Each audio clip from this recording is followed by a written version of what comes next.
So here we have a 2011 Kia Sportage. It's the 2 litre diesel engine with roughly 66,000 miles on the clock. So as part of the service on this vehicle, we'll be doing an oil and filter change. Now, I'm not too familiar with this vehicle, but the same applies with the engine cover. They're just on a ball and socket arrangement. Only rubber sockets there, they just push down onto these pegs. So you can just pull that off, get it out of the way. And as with every oil and filter I do, I like to take the filler cap off and pull the dipstick up, just to let the oil flow out of the engine a bit smoother. Lets the air back into the engine. Now the oil filter, I'm not 100% sure on its location, but I can see a cooler down there. So I'm imagining it's accessible from underneath. Can't see its housing from the top. So we'll take it up in the air and get the belly pan under tray off and see what we can find.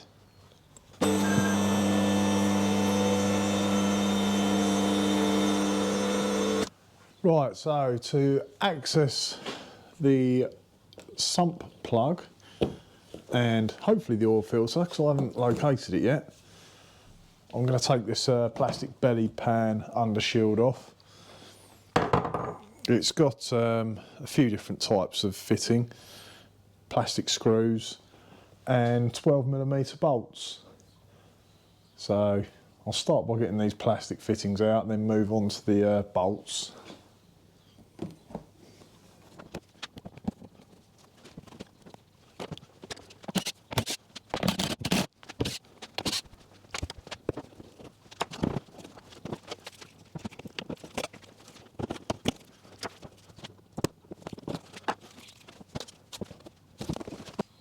So we've got the under tray off, the belly pan, the plastic panel.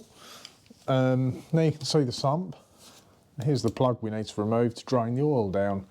That is a 17mm head size. You can use a spanner, use whatever you've got to hand. I like to use a single hex socket, just reduces the risk of slipping. But hopefully it won't be too tight.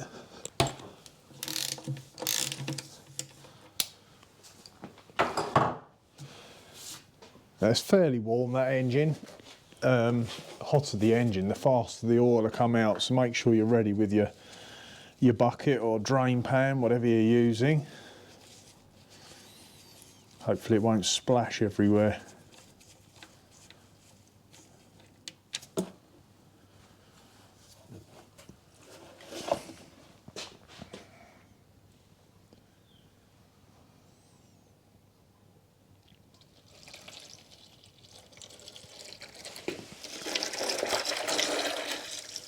Right, we'll leave that to drain.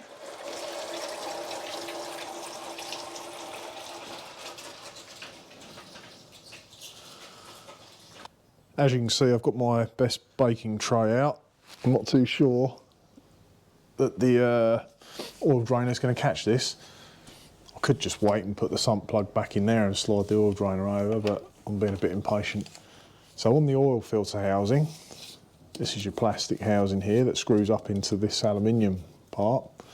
We've got a plug at the bottom, which is a 6mm Allen key, which, yeah, you should be able to take out and drain down the filter before you remove the main housing. And make a real mess of it as well, I'm guessing. Oh, look at that. Not as bad as expected. So we'll leave that for a little while to drain as well.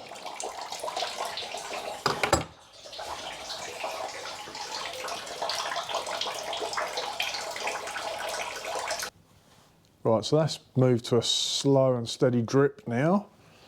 I was about to put this plug back in and then undo the housing, but unfortunately, I mean, that nut is a 24mm, but unfortunately the plug doesn't fit inside there, so if I put that on, I wouldn't get the socket back on. So unfortunately, the socket is going to get a little bit mucky, but that won't hurt it.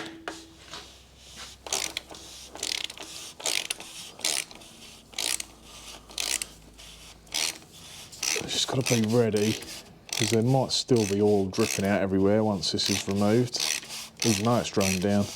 Yeah, it looks like there is. So I'm going to rest this on the drainer to hopefully drain down before putting it in the vise. There we go.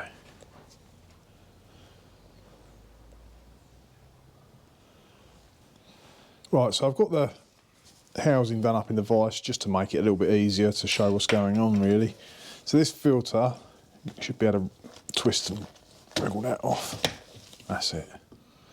That comes off. No oil in there because we've had the plug out to drain it down. One filter, and there's an O-ring there. Get that off out the groove. Got a new one there, I'll just dispose of this.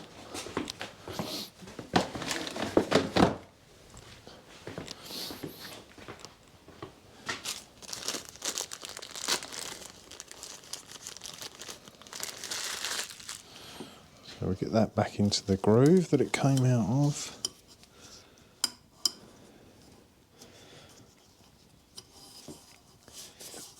That's it. On the filter, you should be able to pick up a filter for under 10 quid at the time of recording anyway. It looks the same both ends, so I'm saying it doesn't matter which way up it goes. That's it. Nice snug fit. Okay, so we'll get that back over to the car and bolt it up. Right, so let's get this screwed back in. Normally gives a torque figure on there. If you've got a torque wrench handy, that's all well and good. 10 Newton meters, which isn't much at all. So, remembering that it's plastic, you've only got to nip it up.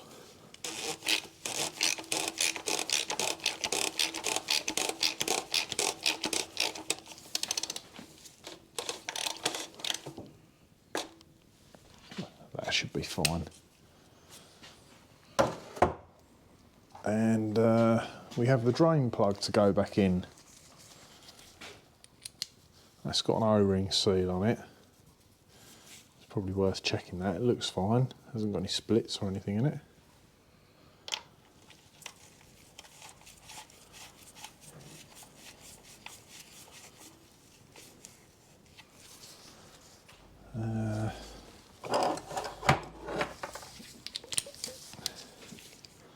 .6mm Allen key. Nips up, lovely. So that's the oil filter back in. We'll carry on and get the sump plug in next. Right, so this has been draining now for quite some time. It's down to a slow drip, which would probably carry on for hours and hours if you just left it. One thing to check before you put the plug back in, make sure that the washer on there isn't squashed or split. All looks fine. You can get a replacement washer when you get your oil filter and oil from your motor factor or wherever you buy your parts.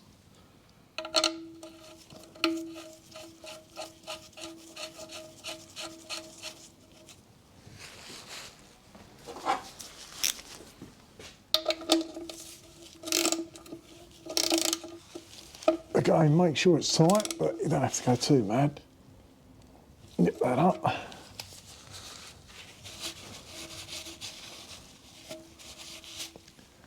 So next we'll drop it down and get some engine oil in.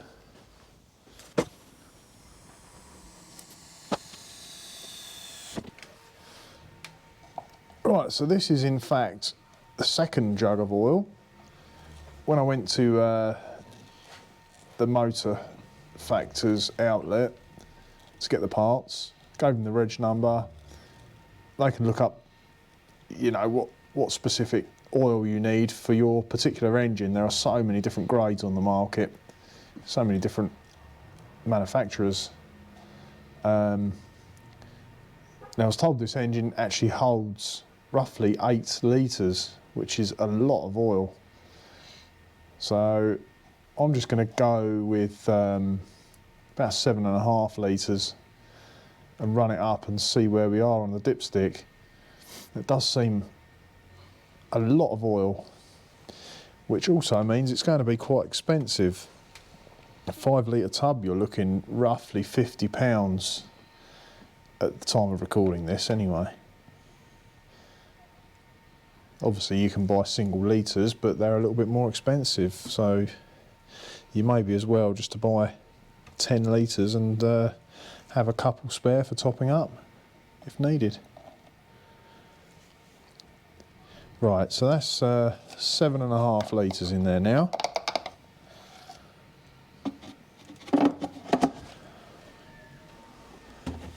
Next we'll fire it up, let it tick over and check the level. Okay, so I'm going to start the car up. You don't need to rev it. It's not really a good idea on an engine that's just been drained and refilled with oil. So fire it up, make sure the oil pressure light goes out, which it did straight away, and just let it tick over for a few minutes to let the oil circulate.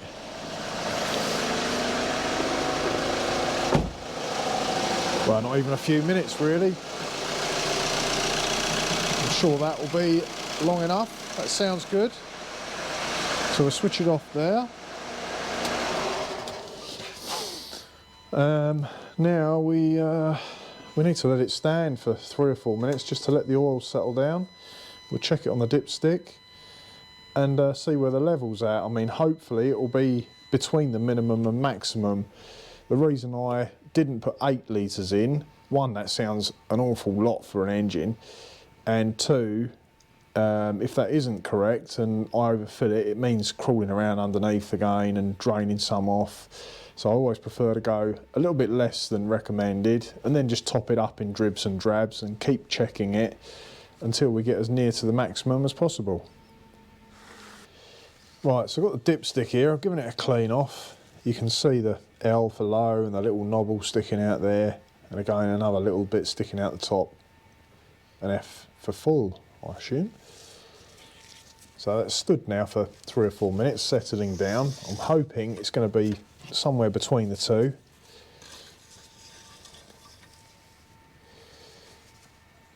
Oh yeah, just over halfway. So I'll grab a small quantity and top it up, let it settle again for another 3 or 4 minutes and dip it again.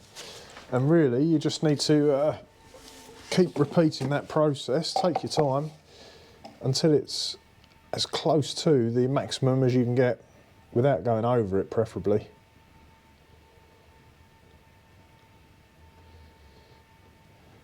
Right, so that is probably about 7.9 litres now. That's just under the 8 litres which was recommended. We'll leave that for a few minutes and see where that's at on the dipstick. Right, so I've been checking the oil level, topping up little bits at a time. So far we're up to about 8.4 litres. Incredible amount. As you can see there, that is just under the maximum. So I'm just going to put a tiny little trickle in there and call it a day at that, because as that stands, the longer it stands, it will all drain down and it will come up slightly. So just a tiny dribble more.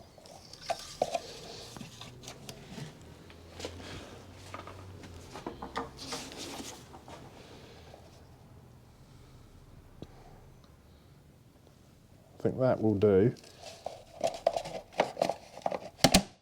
Get my funnel back out.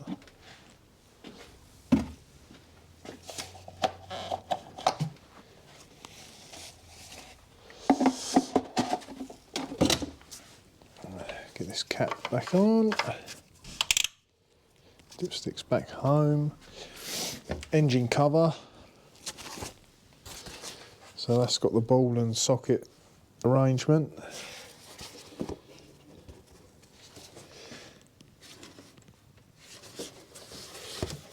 Make sure they line up.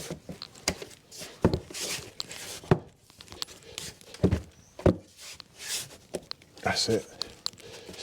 Okay, so finally I'll take it up in the air and get the under tray back on. I usually leave it off just in case I do make a mistake and overfill it, and you've got to drain it back down again. So we'll take the car up, bolt that back on, and then we're pretty much there.